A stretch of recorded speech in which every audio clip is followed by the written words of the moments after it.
The Battle of Bunker Hill, Determining the Facts. Reading 2, The Battle of Bunker Hill. The first shots in the Battle of Bunker Hill came from the British slop-of-war Lively.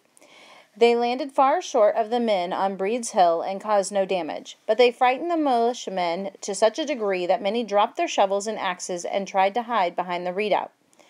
Colonel Prescott assured them that the ship's cannon could not reach their position and that they must continue working on the breastwork. The shooting from the Lively soon stopped, but cannon fire from another British ship in the Charles River took over. Most of these shots were also short, but one shell hit a water supply and another hit a militiaman working outside the redoubt.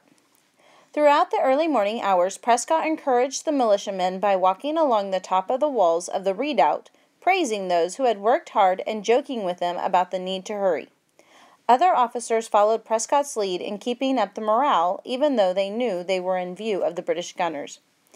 In Boston, the British heard rumors about the Patriots' activities.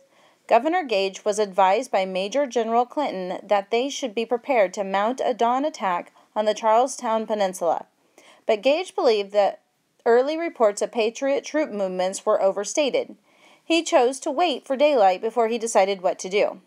When daybreak came, Gage saw that the noise he thought represented the change of Patriot sentries had been caused by the building of an imposing fortification. Prescott's militiamen had worked for about 12 hours. They had little, if anything, to eat, and they had no drinking water. Some expected to be relieved by other troops and were shocked when Prescott informed them that nearby troops had to stand ready in case the British attacked at another point. He did send for a few additional soldiers and for some food and water, but he made it clear that those who had built the redoubt would be its defenders. Meanwhile, the British had decided to land troops at Morton's Point, march up the hill, and dislodge the Patriot militiamen. Governor Gage then assigned positions. Major General Howe with General Robert under his command would lead the attack. General Sir Hugh Percy would be in charge of troops at Boston Neck. Clinton would wait in Boston until Howe signaled him for help, and Major General Burgoyne would command guns at Copp's Hill. By 1 p.m., British regulars began landing on Morton's Point. They quickly formed lines and marched to the foot of Breed's Hill. Then, in sight of the tired and hungry Patriot troops, they unpacked substantial meals and sat down to eat. Hungry, thirsty, tired, and terrified, the Americans wondered what would come next. Their spirits revived a bit when Dr. Joseph Warren came as a volunteer to help in the fight. The men from Massachusetts considered his appearance to be a happy omen, an important leader of the Patriot cause and a newly commissioned Major General. Warren was as well known locally as Samuel Adams and John Hancock. Then, as the British soldiers completed their meal, General Putnam brought Patriot militia to dig in on Bunker Hill. Colonel John Stark and 2 New Hampshire regiments fortified an existing fence between the breastwork and the Mystic River with additional posts and rails and stuffed it with hay and grass to provide cover for the men positioned there. They also constructed and fortified a stone wall on the Mystic River beach as an extension of the rail fence. This defense was to prevent the British from surrounding the redoubt. From the warships and from Copp's Hill came bombardments of ball and shot. Approximately 1,100 British troops under Howe set out along the beach of the Mystic River to outflank the colonists. The remaining 1,100 soldiers under Pigot started up the hill toward the Patriots' redoubt. Both groups wore heavy red woolen coats, bore heavy packs on their backs, and carried fixed bayonets that glinted in the sun. The progress of Pigot's troops over the uneven, grass-covered ground was slow, and the Americans were anxious to begin shooting them down. Mindful of their small amount of ammunition, colonel officers cautioned the troops to use their weapons carefully. Legend has it that Prescott uttered the famous line, "Don't fire until you see the whites of their eyes," to encourage soldiers to make each shot as effective as possible. Colonial officers also told troops to aim low and to try to hit the officers, the men in the fanciest uniforms, in order to break up the British chain of command. The first assault by the British forces came from the Mystic River beach, when Howe gave the order for his soldiers to overrun the rail fence and the breastworks below the redoubt. When the command to fire finally came, Patriot soldiers shot with deadly accuracy. The British lines broke as one redcoat after another dropped under the feet of his comrades. Soon the call for retreat resounded.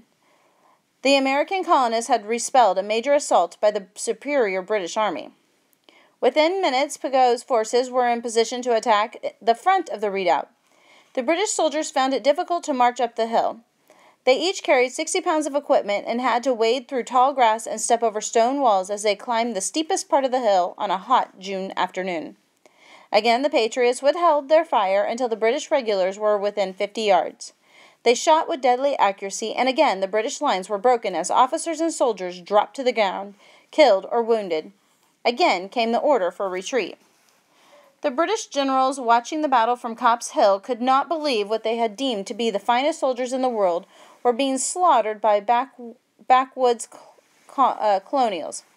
After receiving orders from Gage to supply additional reinforcements, Clinton arrived in Charlestown with men from the 2nd Marine Battalion and the 63rd Regiment to support Pigot. Howe ordered his remaining haggard troops to once again form themselves in a marching line. He permitted them to take off their heavy packs and even allowed some to take off their blood-stained red coats. Finally, the 3rd British advance was mounted against the redoubt and breastworks. Many terrified militiamen had already left the scene of the battle. Most of those who remained had only one round of ammunition left, with no hope of getting more. The British stormed the fort, brandishing their bayonets. When the redcoats came close, the colonists fired 1-2 volleys, then most stood their ground to face the British. Fierce hand-to-hand fighting occurred within the redoubt. Casualties were high on both sides. Among those killed during the 3rd assault was Patriot leader Dr. Warren.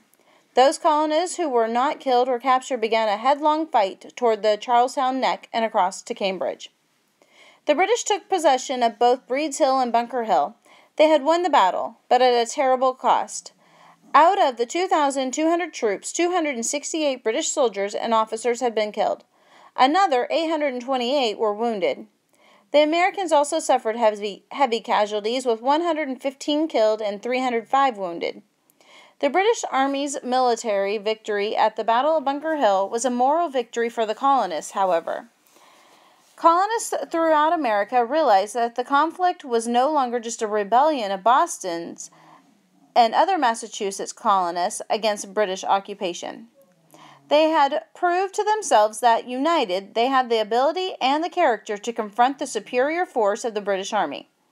The cost of British victory was so great that serious doubts were raised about English leadership. Many now understood that war with the colonies would be hard, long, and expensive to both sides.